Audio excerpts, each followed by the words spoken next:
Hi everyone, welcome to Broadband Deployment News. As I mentioned the other day, the FCC is starting to move forward on some tasks related to their broadband mapping project that they're working on. And in fact, the other day I talked about the fact that service providers now have a preliminary broadband fabric where they can update or add their information prior to the actual production fabric coming out June 30th at the start of that filing date.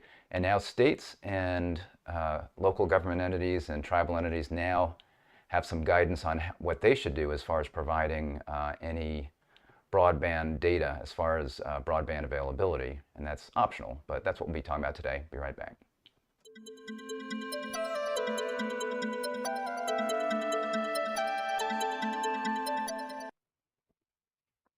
Thanks for joining me. Rick Usey here, Broadband Deployment News. So as I mentioned a couple of days ago, I think it was 2 days ago, I did a broadcast about a new preliminary fabric that's out for the FCC's broadband maps. This is basically the big data collection system.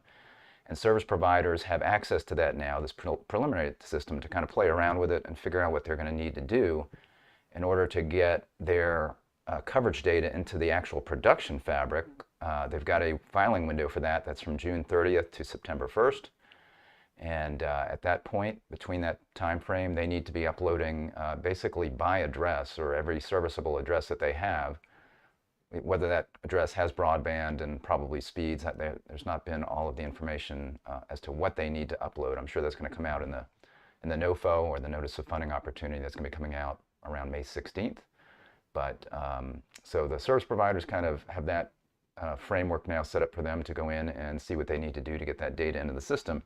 And the FCC has issued some guidance and some verification requirements for any local governments, state governments, local governments, tribal entity governments that also want to provide broadband coverage data. Now, this is not, as far as I know, I don't remember seeing this in the Act, that governments have to do this. They are encouraged to create some maps, because we knew that the maps were going to take a long time.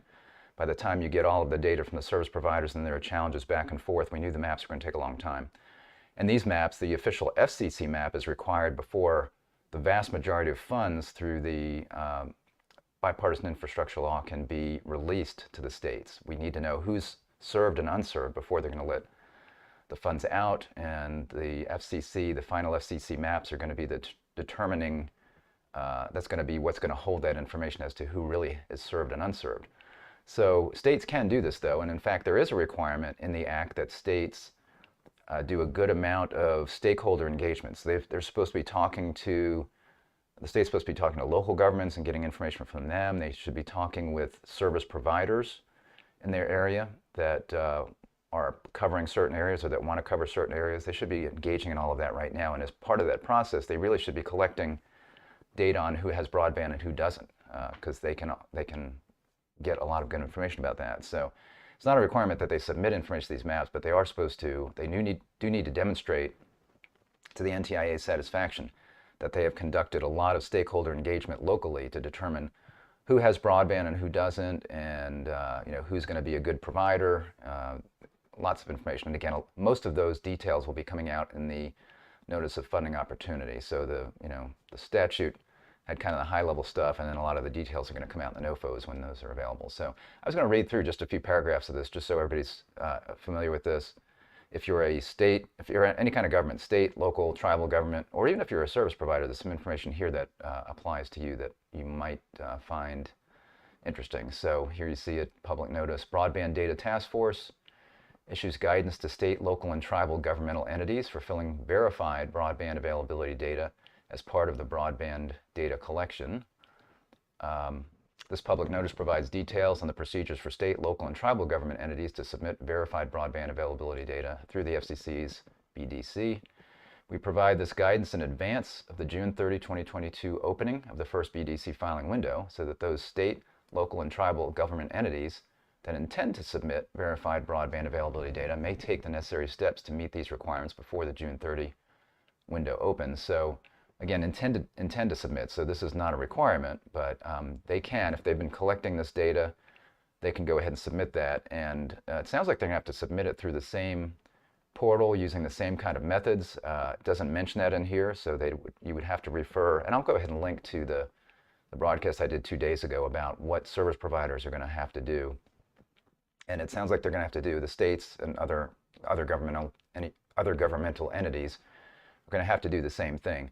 So they're going to have to load who has broadband service down to an address level, but they can't just put in the address. The FCC is going to be assigning location IDs that are going to correspond with a serviceable address, or an entity, that could be an ISP, or I suppose a government entity can load a polygon shapefile, which is basically just an area on the map that would be geocoded, that would encompass all of the serviceable locations in that particular polygon area through a shapefile. So again, that's something that's geocoded that would work with a GIS system so that everything is matched up as far as on the map. So those are 2 ways that service providers can do it, and it sounds like the states are going to have to do the same thing, although it's not specifically mentioned about using the broadband fabric, map fabric. It's not mentioned in here, but that's the way that they would have to do it. The Broadband Data Act requires the Commission to engage in the biannual collection and dissemination of granular data. So they're going to be getting this data twice a year relating to the availability and quality of service with respect to terrestrial, fixed wireless, satellite, and mobile broadband internet access service. And to use this data to compile broadband coverage maps that the Commission will make publicly available. In the legislation, Congress also directed the agency to develop a process through which the Commission can collect verified data for use in its coverage maps from state, local, and tribal government entities that are primarily responsible for mapping or tracking broadband internet access coverage for a state, unit of local government, or Indian tribe as applicable. Again, I don't think it's required, but they want to make sure they have the ability to do it. In its 3rd report in order, the Commission held that coverage data from government entities will be considered verified when they bear certain indicia of credibility, or markings of credibility. Whether the entity is, number 1, whether the entity is seeking to submit verified availability data, specializes in gathering or analyzing broadband availability data, and 2, whether the submitter is able to demonstrate that it, or the entity acting on its behalf, has employed a sound and reliable methodology in collecting, organizing, and verifying availability data it is submitting. To the extent that governmental entities choose to file verified availability data, they must therefore follow the same process, for example, file in the same online portal, under the same parameters and by the same filing deadlines as providers submitting their biannual BDC filings. So again, those BDC filings, they can start filing on June 30th. That's when the production fabric is supposed to be available. It may be available, they said, a little bit earlier, but the filing deadline is from June 30th to September 1st. So they have to file that in the same manner. As required by the 3rd report in order, we will publish the verified availability data collected from governmental or government entities as a layer on the relevant coverage map. So we'll all have access to these maps. So you'll be able to go to the map and there'll be certain layers on there, and one of those layers will be what the government entity says as far as broadband coverage. So you can look at lots of layers layered on top of each other, obviously, or you can check them off and you can see what the service providers say, you can see what the government entities can say or are saying, those kinds of things. The Commission determined that service providers must review the verified data submitted in the online portal, work with the submitter to resolve any coverage discrepancies, make any corrections they deem necessary based on such review, and submit any updated data to the Commission within 60 days after being notified by the online portal that data has been submitted by the government entity. So what it sounds like is, the service providers will be uploading information in the system, and then if a government entity uploads information for those same location IDs, then the service provider will be contacted, I'm sure automatically, by whoever their contact is for this, and they'll be informed, hey, the local government has submitted some information, and then they will have 60 days basically to try to verify this. If the provider does not agree with the data submitted by the government entity, then the provider need not include such data as part of its broadband data submissions, and the data will not be reflected in the broadband coverage maps. So the only situation I could see that happening would be if the local government said, hey, there's no service here, and the service provider said, yeah, there is. I don't see that going the other direction, where the local government entity says there's service here, and then the service provider says there's not. Of course, there could be more than one service provider in that location, but that's the only likely instance I see of that. It could happen, but So if a government entity does not agree with the provider's treatment of the data, it has the option of filing the data as part of a challenge to the provider's availability data via the challenge portal. So that's another aspect of this, is once the service providers put all the information in, and the states and any other entities that are putting information into this, there could be, I believe there's going to possibly be even consumer data in here where consumers can put in their own information. So there will be a challenge process and a challenge portal, basically, that then the state could then challenge what the service provider has said as far as, whether there is service there or not.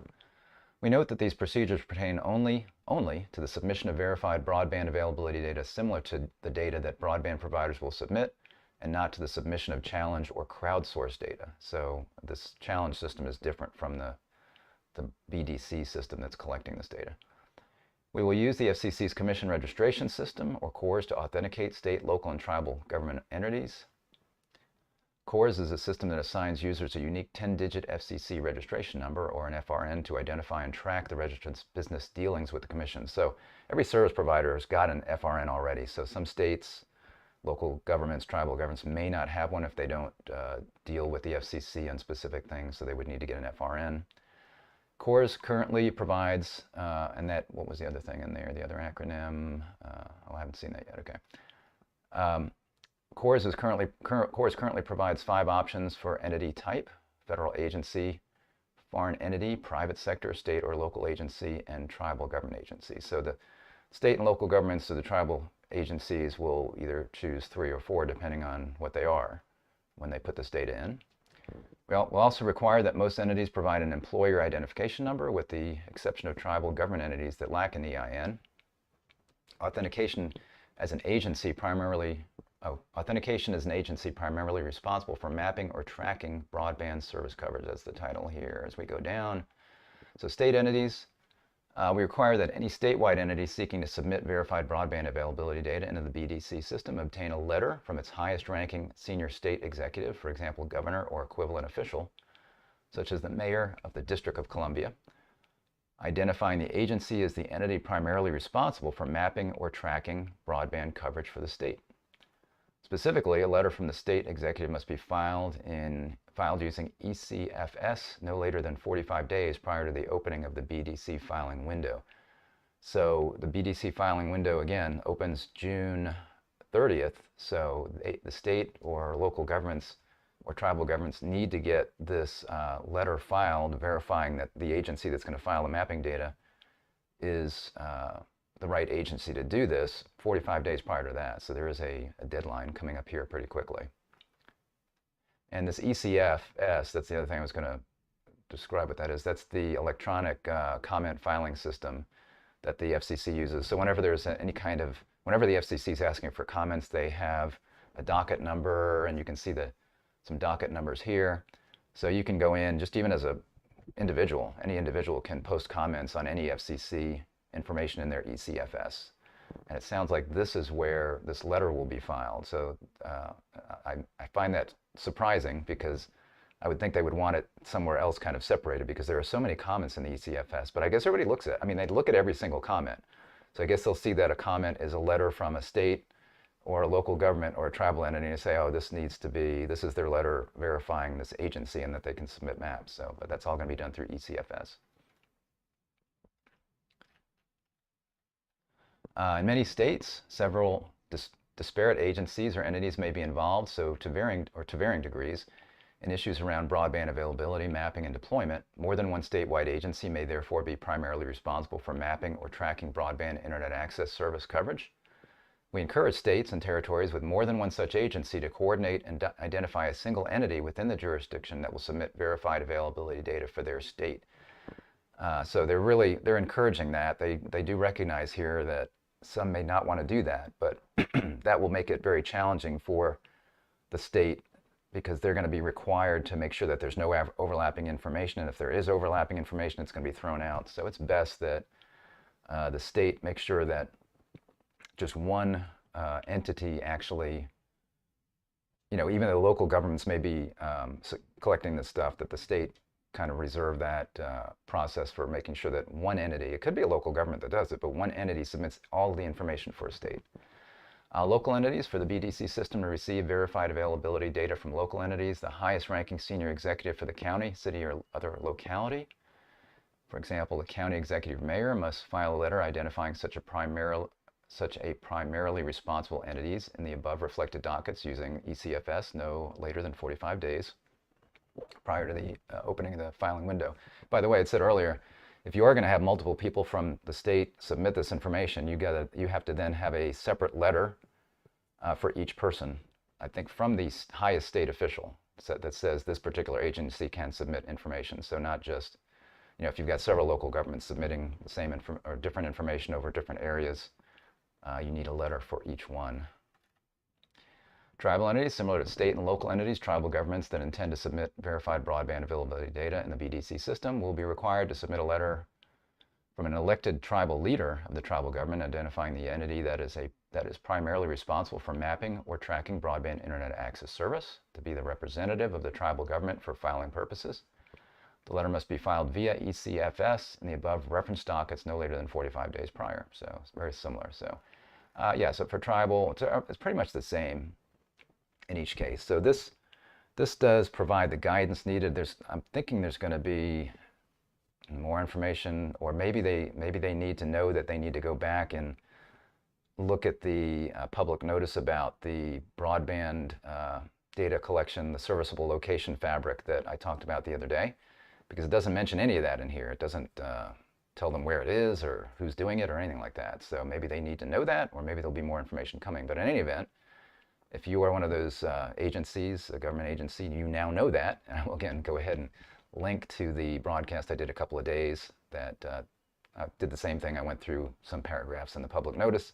I do link to that public notice about the broadband fabric, the preliminary fabric, and the upcoming production fabric. So thanks for joining me today for Broadband Deployment News. If this was helpful, give me a like on the video. I always like likes, so please do that if you can. And then click subscribe and click the little bell, and you'll be notified when I'm live. And I'm live every day. I will see you next time. Take care. Bye-bye.